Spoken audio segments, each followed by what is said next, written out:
Vamos falar sobre deixe a terra fazer seu trabalho. Nosso texto base está no livro de Marcos, capítulo 4, versículo 26 a 29. Livro de Marcos 4, 26 a 29, pode acompanhar comigo aqui também no telão. Fala assim, que ele prosseguiu dizendo, ele quem? Ele Jesus. O reino de Deus é semelhante a um homem que lança a semente sobre a terra. Noite e dia, quer ele durma, quer se levante, a semente germina e cresce, embora ele não saiba como. A terra por si própria produz o grão. Primeiro o talo, depois a espiga e então o grão cheio na espiga. Logo que o grão fica maduro, o homem lhe passa a foice, porque chegou a colheita. Deus sabe e conhece, queridos, a ordem no qual as coisas devem acontecer em nossa vida. E isso é de suma importância que você entenda e compreenda. Confiar em Deus é permitir que Ele não somente faça o que Ele quer fazer, mas que Ele faça quando quiser fazer. Existe algo relacionado ao tempo, maneira como Deus trabalha. Às vezes a gente fica somente preocupado com o quê, né? Senhor, eu quero isso, eu desejo isso, eu anseio por isso. Nosso coração se inquieta, o que é errado. A palavra dele fala para a gente lançar sobre ele nossa ansiedade, porque ele tem cuidado de nós. E Deus às vezes está falando para você, meu filho, primeiro, eu tenho algo melhor, pode ser que seja. Mas segundo, eu posso e quero fazer isso na sua vida, mas existe um prazo, existe um tempo. Existe uma ordem a ser observada, uma ordem a ser obedecida e aceitada. O texto nos ensina que somente quando chega o tempo da colheita é que a gente pode colher. Tem gente que se perde na ansiedade, como eu falei, fica tão ansioso no meio do caminho que se perde. É onde tantas pessoas culpam Deus, largam a fé, abandonam. Por quê? Porque não querem esperar, não querem confiar. Eu estou tentando, estou buscando, Deus não fez, então isso é errado. A gente aprende então que toda ordem traz resultado e que a unção, o poder e a graça vêm do alto. Existe ordem. E nessa parte do texto aqui, noite e dia, quer o agricultor durma ou se levante, a semente ela continua germinando e crescendo, embora ele não saiba como. Me faz refletir na graça de Deus, na sua soberania sobre nós. Eu pego me pensando, falando, olha, peraí, se eu me estresso em relação às coisas, se eu simplesmente deixasse Deus lidar com essa situação na minha vida, da maneira como Ele sabe fazer, ao invés de eu tentar resolver tudo, fazer tudo do meu jeito, da minha maneira, ficaria muito melhor. Se a gente no início, irmãos, o processo é no início, quando eu tenho alguma coisa acontecendo comigo, alguma dificuldade, alguma coisa acontece, se eu resolver primeiramente levar isso a Deus e confiar e esperar nele, ao invés de passar por todo um processo, lutando na minha própria força, me desgastando, sofrendo, irmãos, é tão mais fácil no início a gente entregar as coisas para Ele. Ele é fiel para cumprir na nossa vida, na sua vida, Ele vai fazer algo na sua vida. Ele é assim. Ele sabe e conhece o tempo e o propósito para todas as coisas. Esse é o nosso Deus. No entendimento do Evangelho, enquanto Jesus ia ensinando, a gente vê que aonde ele passava, ele era considerado uma ameaça por aqueles que julgavam deter uma posição ou autoridade dignas de manter. Olha só isso aqui, presta atenção. As pessoas que eram humanamente cheias de si, com alguma posição, com algum pensamento próprio, consideravam Jesus como uma ameaça. Fariseus, saduceus, mestres da lei, todos sentiam-se ameaçados por Jesus. Uma vez que ele expunha um sistema religioso, que eles julgavam ser certo, mas que afastava o povo de Deus. Não somente os religiosos, como os demônios também se sentiam ameaçados por Jesus. Sempre que Jesus chegava perto de uma pessoa endemoniada, os demônios começavam a chacoalhar, convulsionar, cair aos pés dele. O interessante é que os demônios sabiam mais sobre Jesus e quem ele era do que os mestres da lei e religiosos que precisavam, ansiavam pela vinda do Messias. Às vezes você está esperando por salvação na sua vida e você sabe que essa salvação só vem de Deus. Mas alguma coisa faz você desviar essa fé e confiança sua de Deus e colocar em outras coisas. No meio do caminho, por desespero, tantas vezes você começa a esperar em homens. No meio do caminho, tantas vezes você começa a esperar em você mesmo. Não, é só eu para resolver essa situação. Que lê de engano. Quem somos nós perto do poder do nosso Deus que tem tudo em suas mãos? Por que você se estressa? Por que você fica angustiado? Por quê? Porque você não está confiando 100%. Você não está confiando 100%. Mais uma vez compartilhando com vocês algo do trabalho. No trabalho nesse mês, a Lorena é prova, a Lorena trabalha lá onde eu trabalho também. Colocaram uma meta lá bastante grande. E aí ao longo do tempo, a gente vai motivando um ao outro. Mas eu sempre falo, vai dar certo, fica tranquilo, vai dar, já deu certo. Porque eu aprendi isso. Confiar em Deus é você trabalhar com o tempo, sabendo que o passado já aconteceu. Como assim? O futuro já aconteceu também. Eu falo no passado algo que eu nem sei que vai acontecer, mas eu sei dentro de mim, a fé que eu tenho, já deu certo. Eu falo, já deu certo. E eu sempre brinco, Deus ele faz o gol quando? No 45 do segundo tempo, irmãos. Só que se você já sabe como Deus trabalha, como é que fica o seu coração? Em paz. O que aconteceu? A meta foi batida quando? Era 7:30 da noite, no último dia. Mais 8 horas, 8:30, por aí, foi quando a meta foi batida. Mas o que eu quero falar com isso? Irmãos, adianta alguma coisa se no meio do caminho você fica ansioso, depressivo, angustiado? Não, por quê? Se você tem um Deus que você sabe que Ele faz, confia 100% do seu coração nele. Os religiosos estavam esperando por um Messias, eles esperam até hoje a terra de Israel por um Messias. O Messias já veio e o Messias já reina. É diferente, queridos.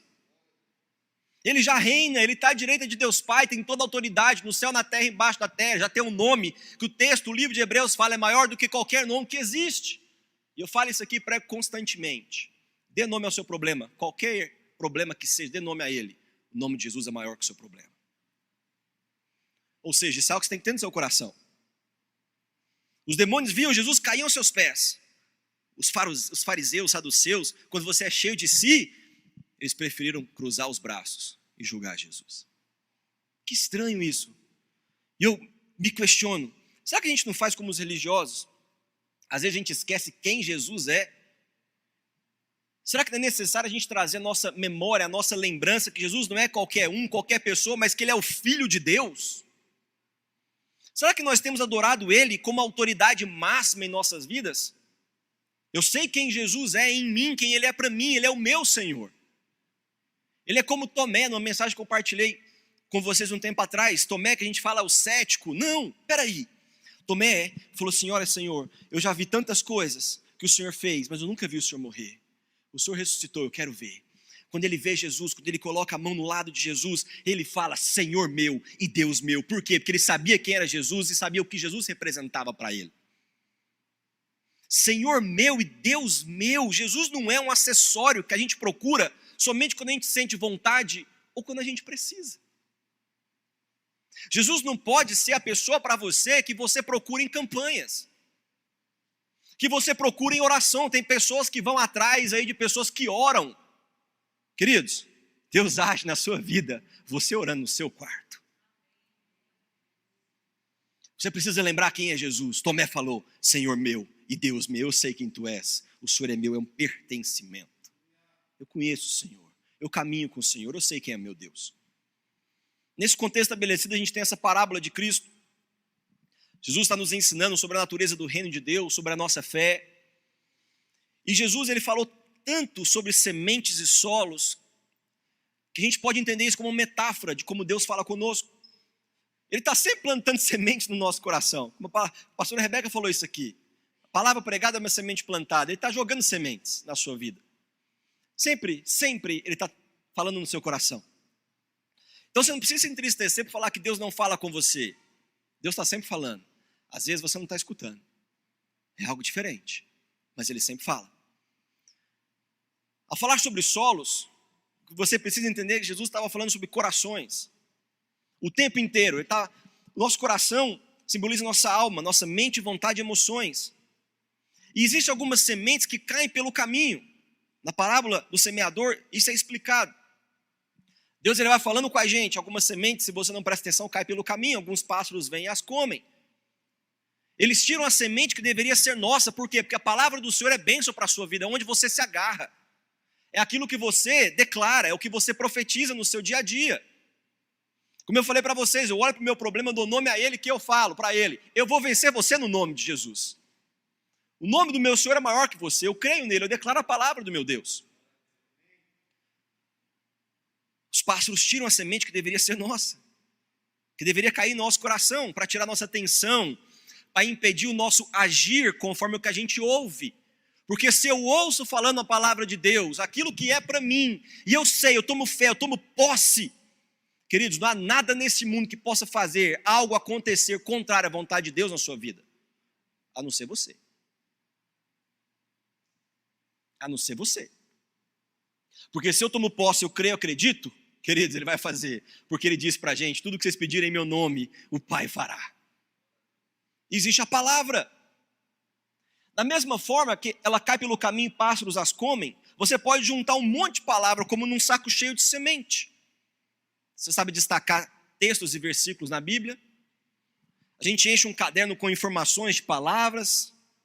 Porém, se a gente não aplica a palavra, se o nosso solo não for fértil, a semente representará somente o potencial a ser usado, e isso é terrível.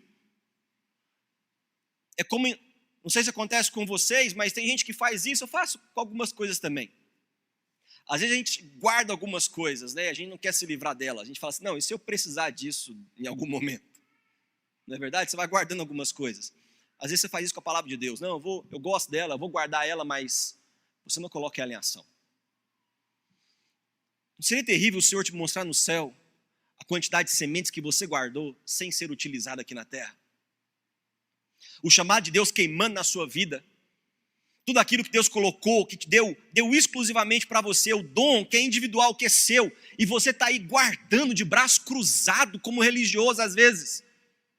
Em vez de falar, Senhor, me usa, me gasta, me investe no reino. Quantas vezes eu escutei pregadores falar sobre isso e usar vários tipos de exemplos. Senhor, que eu seja como uma moeda no bolso, me usa, me gasta. Eu estou aqui, você está aqui para ser gasto, para ser investido, para ser colocado no reino, para a expansão do reino.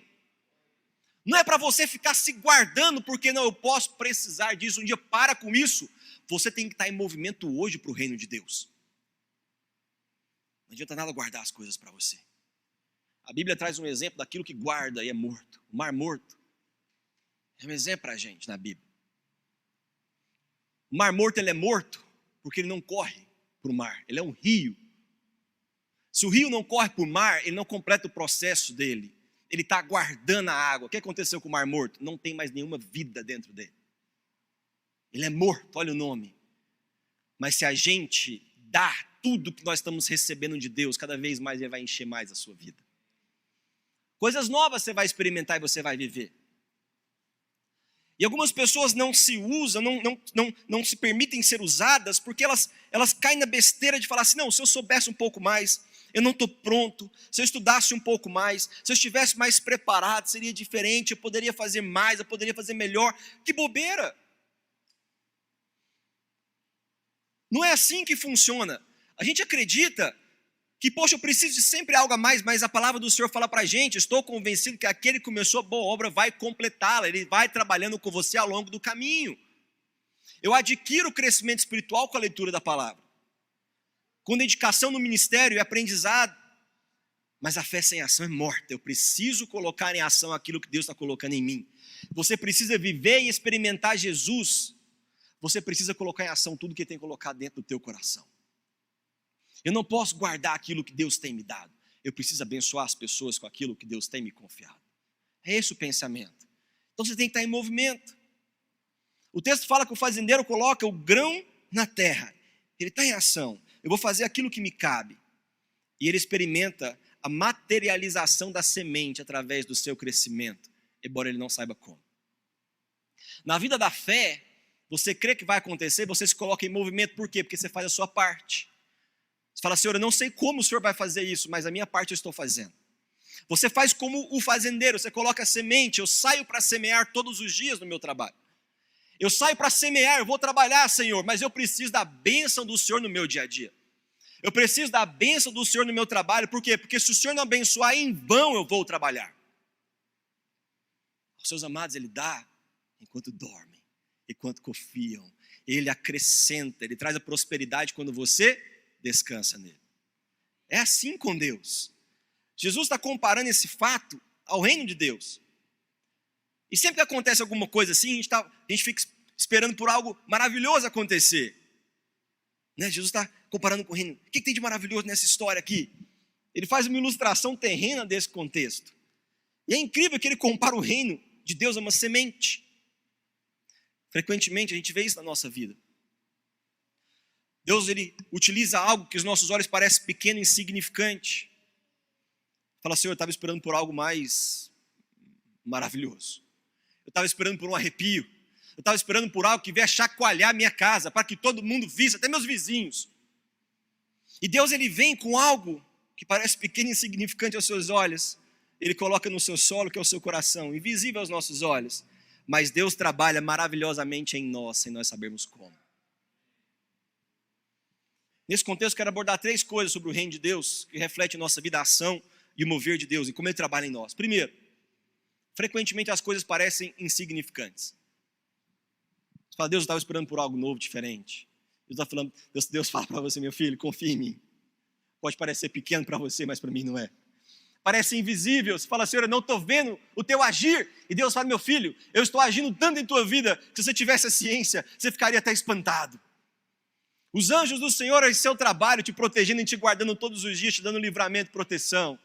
A graça e o sustento, a provisão dele diária que vem sobre a sua vida. Pode não ser visível aos seus olhos, mas Deus está agindo. E outra coisa, tantas vezes nós nos sentimos ignorantes. Ignorantes como? Sem conhecimento, sem entender. Senhor, eu não estou entendendo. Você já falou isso para Deus? Senhor, eu não estou entendendo? Sim ou não? Amém? Entendendo isso, a maneira mais fácil de você saber que está crescendo no seu relacionamento com Deus é o fato de você não saber como isso está acontecendo. Porque Deus trabalha no seu interior para depois o seu exterior ser transformado. Lembra do que eu falei no início? Eu comecei falando sobre ordem. É igual na plantação. Eu gosto desse exemplo da agricultura porque não há nada que o ser humano possa fazer para acelerar o processo. Como maravilhoso é isso, não é não? Porque o nosso coração é ansioso, a gente quer ver as coisas hoje. Quando a gente planta, irmão, a gente faz nossa parte. Eu compro a melhor semente, eu compro o melhor adubo, eu compro os melhores pesticidas, ou não, eu não vou usar pesticida, vou fazer algo natural. Mas você vai e começa a esperar pela chuva e pelo tempo para fazer crescer. Se você entende que Deus está agindo na sua vida neste momento, você vai compreender isso, você vai saber, Deus, eu creio e sei que o Senhor está trabalhando no meu interior, porque eu quero estar pronto para quando eu ver materializar na minha vida a bênção do Senhor, eu não colocar a bênção do Senhor a perder. Tem pessoas que por acelerarem o processo perdem a bênção, por quê? Porque não estão prontos para lidar com ela. É esse o exemplo da agricultura. Tantas vezes, queridos, as obras mais profundas que Deus irá fazer, as mais profundas, as mais escondidas, as mais no nosso interior, mudando esse ser ruim que nós somos, será maior que as obras que nós conseguiremos vê-lo fazer no exterior. Porque o prédio sem a fundação não é nada. Mas Deus está trabalhando o quê? O caráter. É o mais importante. É como você vai lidar lá fora. É como o pastor Moisés fala, nós somos reconhecidos no reino espiritual através das nossas reações. Ação não, a ação pode ser premeditada, mas quando eu reajo, como que eu devo reagir? Exalando graça de Cristo. Mas pastor, me fizeram mal. Haja com graça. Perdoe seus inimigos, ame eles. E você vai ver o que Deus vai fazer na sua vida, na sua história. É o seu coração, irmãos, que importa. Jesus disse, o reino é como algo tão pequeno, que parece insignificante, passando por estágios invisíveis, e por tantas vezes você vai se sentir ignorante, sem conhecimento, sem entendimento como fazendeiro. Senhor, eu estou trabalhando, eu estou fazendo, tem tempo que eu estou com o Senhor. Tem tempo, Pai. O que está acontecendo? Eu coloquei a semente na terra, eu não sei quando eu vou ver novamente. Por que não está acontecendo na minha vida? Senhor, mas está acontecendo na vida das pessoas. Quando que eu vou ver o Senhor agir? Queridos, esse não é o entendimento correto. O entendimento correto é, Senhor, eu estou esperando no Senhor. E como o salmista disse, eu sei que eu vou ver a bondade do Senhor na terra dos viventes. Enquanto eu viver, eu verei a bondade do Senhor. Eu estou caminhando com Ele, eu estou experimentando Ele, eu tenho fé nele, eu não abro mão de ver. Por quê? Eu declaro essa palavra, eu sei que o Senhor é fiel para agir, e eu verei o milagre do Senhor na minha vida. Isso é fé que eu não abro mão. Isso é algo que Deus está construindo dentro de mim. Deus está construindo dentro de você isso para quê? Porque passe pelo que você passar, você vai saber que isso é suficiente. O que você tem dentro de você é mais importante do que qualquer coisa que você tem fora. É o coração, queridos. É o que mais importa hoje, num tempo de dificuldade, num tempo de pessoas que passaram por tantas coisas, no meio de uma panela de pressão que todo mundo vive. É o interior que te protege e te guarda. O mundo pode estar caindo fora de mim, mas aqui dentro estou cheio da paz de Cristo. A paz de Cristo me permite viver bem no meu lar. A paz de Cristo me permite ser um bom marido. A paz de Cristo me permite ser um bom pai. A paz de Cristo me permite ser um bom funcionário. Porque eles podem estar com medo lá fora, mas eu sei que Deus vai agir aqui dentro. É dentro de você que importa, queridos. Quantos estão entendendo isso? Então para de ficar desejando somente pelo exterior. O exterior é consequência. Deus pode fazer o exterior acontecer de qualquer jeito, qualquer hora. Mas dentro de você é mais importante para Ele. É muito mais importante. Claro que o fazendeiro ele pode regar a terra. Ele pode arar a terra, ele pode deixar tudo preparado. Ou seja, a gente tem uma parte a ser desempenhada no nosso relacionamento com Deus. Bem como a gente tem uma parte a ser desempenhada em tudo que a gente faz, no nosso trabalho, na nossa vida, na nossa casa, no nosso casamento, filhos, tudo. Mas tem um outro elemento da fé que eu quero abordar com vocês aqui hoje, que é muito pouco abordado. Porque pessoas gostam de sermões bonitos, gostam de coisas grandiosas, motivacionais, como se deve perdoar pessoas, amar pessoas, ok, mas tem coisas que muitas vezes passam por a nossa cabeça quando a gente escuta a palavra de Deus. É simplesmente uma coisa, é como. Pastor, eu ouço o senhor falar tantas coisas, eu ouço falar sobre profetizar, sobre abrir a boca, declarar, guardar a fé, crer, esperar, confiar. Mas como? Você me diz o quê, mas não me diz como. Eu não sei ler a minha Bíblia. Eu não sei orar mais que 10 segundos sem pensar nas minhas necessidades, eu não sei. Tem hora que eu não sei como fazer isso acontecer, pastor. Só que eu vejo que Deus chamou para ser seus discípulos pessoas que não sabiam também fazer as coisas. Eles não eram profissionais religiosos. Eles não tinham conhecimento acadêmico. Quem Deus escolheu para gestar seu filho? Maria. Sabe qual foi a primeira coisa que Maria disse para o anjo? Gabriel, quando ela ficou sabendo que seria a mãe do filho de Deus, filho do Altíssimo, ela disse: como que isso vai acontecer se eu sou virgem? Eu estou escutando você falar coisas maravilhosas para mim, mas como? Qual foi a primeira coisa que os discípulos disseram a Jesus quando ele falou assim: vamos alimentar esse povo, essa multidão? Eles olharam para Jesus, olharam para o cenário, olharam para as coisas e falaram assim: como? Como? Esse é o ponto inicial do crescimento espiritual. Admitir que você não sabe como. Irmão, Salomão, quando Davi morre, Salomão herda o reino. Não foi um cenário fácil para Salomão. Salomão está herdando um reino do maior rei da história de Israel. Ele era novo, ele não tinha experiência. E de repente, Deus aparece para ele e fala para Salomão: Salomão, me pede o que você quiser que eu te dou. Salomão, ele olha para si, ele olha para o cenário, e ele fala: Senhor, que coisa maravilhosa que o Senhor está falando para eu fazer. Mas deixa eu te falar uma coisa, eu não sei como ser rei. Eu não sei como. Esse povo é grande demais. Eu não sou como meu pai. Ele fala: não sei como conduzir esse povo. Queridos, admitir que você não sabe como criar seus filhos, que poderia parecer fácil antes, né? Não, quando está na barriga. Tem gente que dá curso, queridos, curso de como educar e ensinar os filhos. Escrevem livros. Eu vou falar uma coisa para vocês.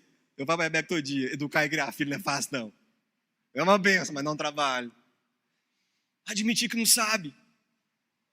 Admitir que eu não sei viver corretamente, Senhor, eu não sei. Realmente eu não sei viver corretamente. Tem hora que eu erro. E eu continuo errando. Mesmo pedindo perdão, mesmo pedindo Deus misericórdia, deixa eu errar de novo. Eu erro. Admitir que às vezes eu não estou sendo marido bom para minha esposa, eu preciso melhorar. Admitir que você tantas vezes não sabe como se aproximar de Deus. Pastor, eu estou ouvindo a palavra, eu tenho vindo na igreja, mas eu não sei como aumentar mais esse relacionamento meu com Ele. Eu sei que isso é importante.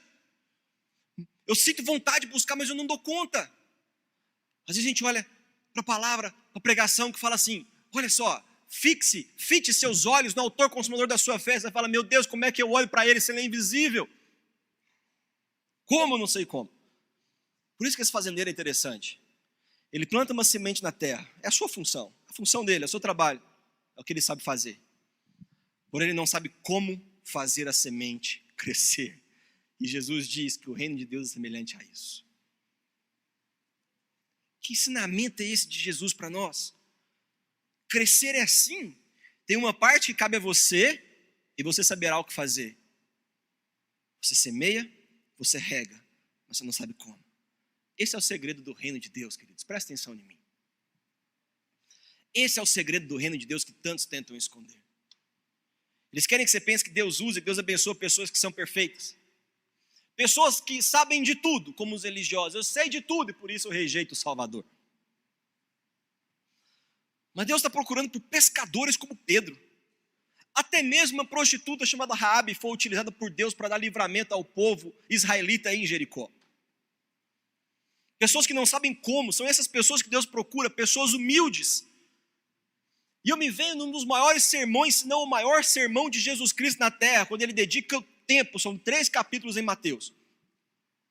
E ele vem falar no Sermão do Monte, ele vai começar o sermão dessa forma, ele vai falar assim, olha, deixa eu falar uma coisa para vocês que estão tão acostumados ao senso comum, tão acostumados ao status quo, tão acostumados ao que a sociedade prega. Deixa eu falar uma coisa para vocês.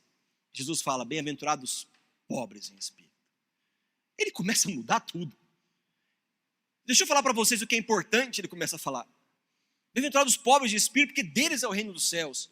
Meu Deus, não são os religiosos, não são os que julgam deter tudo, o todo o conhecimento, que falam que não querem mais aprender. Eu não preciso de você para me ensinar, não.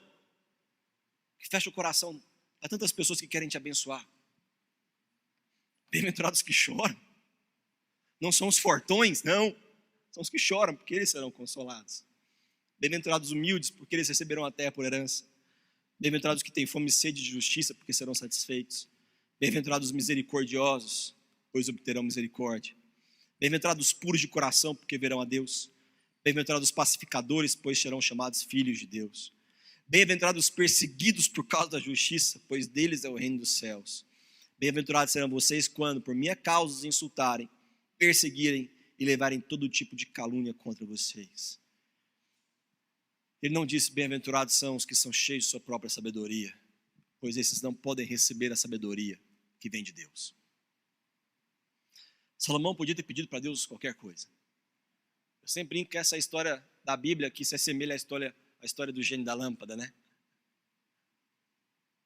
Quando a gente é criança, a gente sonha com isso, sonhava com isso. Falava, se o gênio aparecer para mim, eu queria achar aquela lâmpada. Fala aqui, quem não queria achar essa lâmpada? Tem alguém que não queria achar? Não queria. Não queria? Queria? Todo mundo queria a lâmpada. Você está doido fazer? Deus, primeira coisa, eu quero mais 10 pedidos, né? Dá um cheque em branco. Naquela época eu usava cheque, mais do que hoje. Mas Salomão fala, Senhor, eu não sei como. Deus fala, por causa disso, porque você quer receber de mim a sabedoria, eu vou te dar tudo o que você não pediu. E Salomão, dizem, foi o homem mais rico da terra. Com coisas exteriores, queridos, materiais.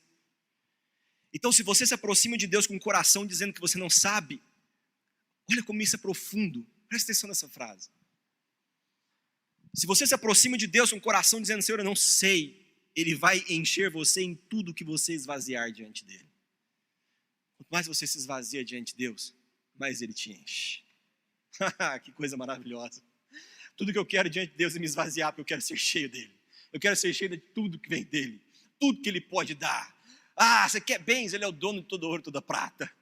Você quer sabedoria? Peça a Deus que a todos dá livremente. Peça com fé, nada duvidando, porque você vai receber.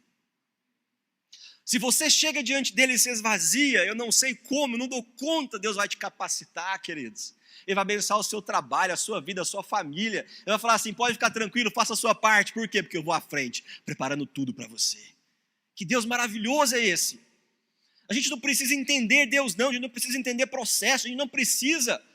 A fé não se baseia no entendimento, mas no que nós decidimos acreditar com confiança absoluta. Tomé falou, Senhor meu e Deus meu, porque ele sabia quem era Jesus. Se eu sei quem é Jesus, eu sei disso. É meu Senhor e meu Deus, eu confio 100%. Mas pastor, está caindo tudo ao seu lado. Não importa, Ele vai trazer o livramento e a salvação. Mas está difícil, não importa, Ele vai agir. Se Deus está pronto para agir, Ele age. Ele age, irmãos. Você tem que confiar nele 100%. Você confia em tantas coisas banais no seu dia a dia. Você é igual eu aqui que entra num avião, você nem sabe como é que o avião funciona. E você confia que vai te levar de um lugar para o outro. As pessoas falam para você assim, assista esse filme, é bom. Você confia em pessoas. Por que seu coração não está confiando em Deus, então? Tem que saber como? Mas como é que o senhor vai fazer? Como é que o senhor vai agir? Quando é que o senhor vai fazer? Isso não é fé. A sinceridade de se aproximar de Deus, de dizer, Senhor, eu não sou inteligente bastante, eu não sei como funcionam as coisas, é o que move o coração de Deus em seu favor. Jesus disse, como eu comecei o culto falando, eu sou a videira, vocês os ramos. Se vocês estão em mim, vocês dão frutos. Queridos, eu quero estar em Deus, eu oro para que você esteja nele. Por quê? Porque você não precisa saber tudo, você precisa saber quem. É diferente o processo. Eu não preciso saber como, eu preciso saber quem. Como é que Deus agir? Não sei, mas quem vai agir? Mas vai ser o meu Deus que vai agir. É diferente esse pensamento. Você não pode impedir que o que você não saiba te afaste do que você tem que fazer.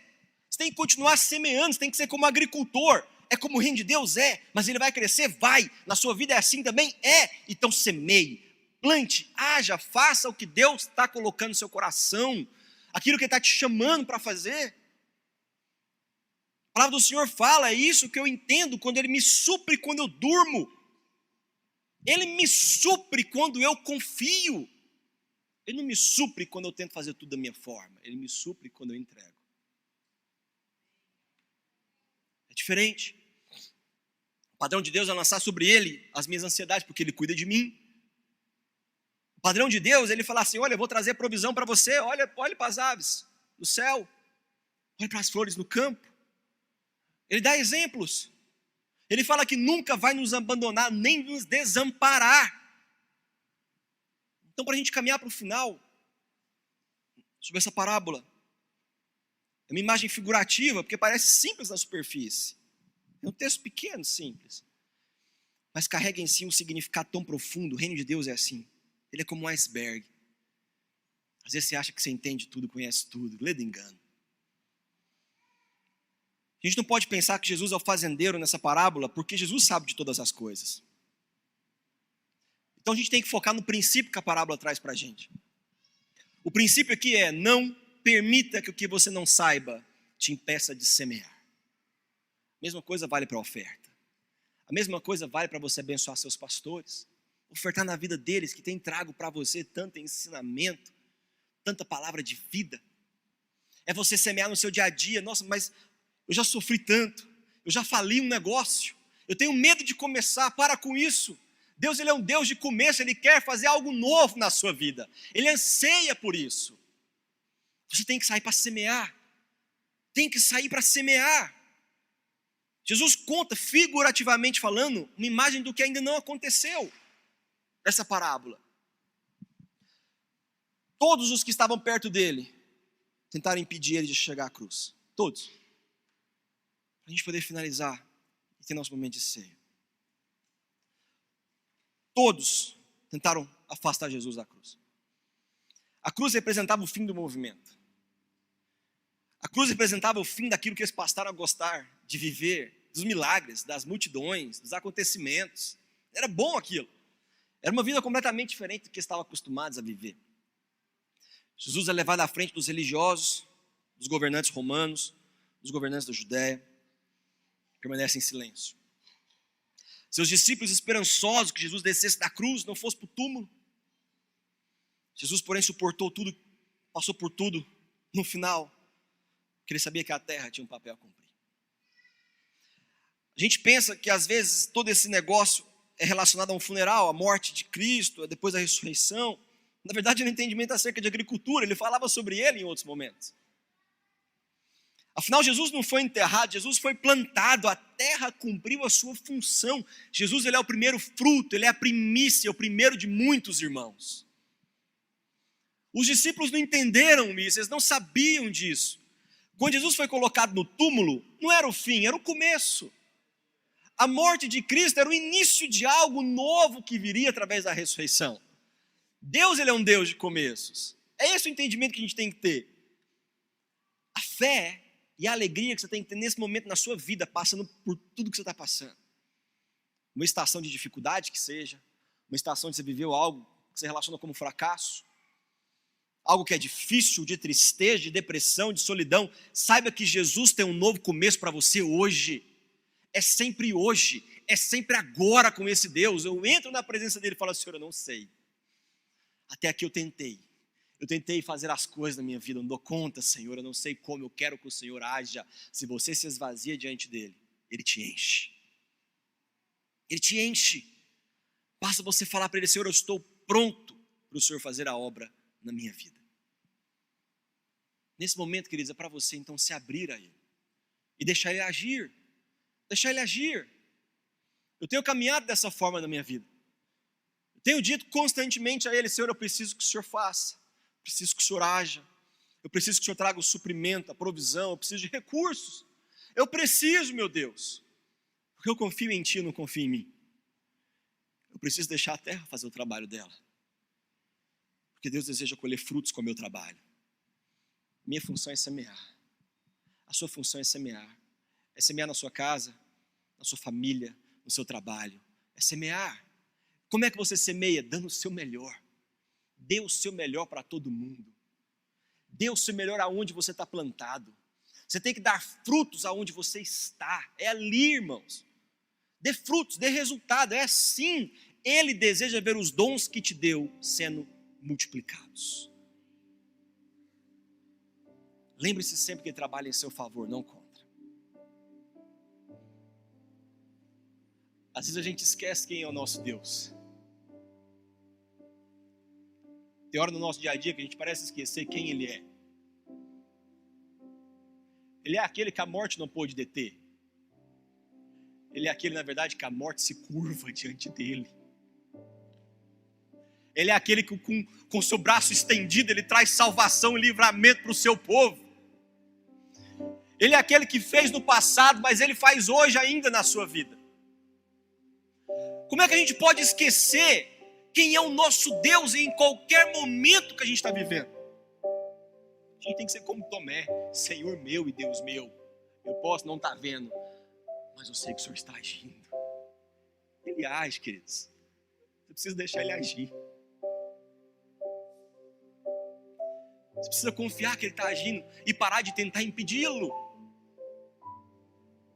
É aceitar o melhor dele para a sua vida, é como Ele opera, como Ele trabalha.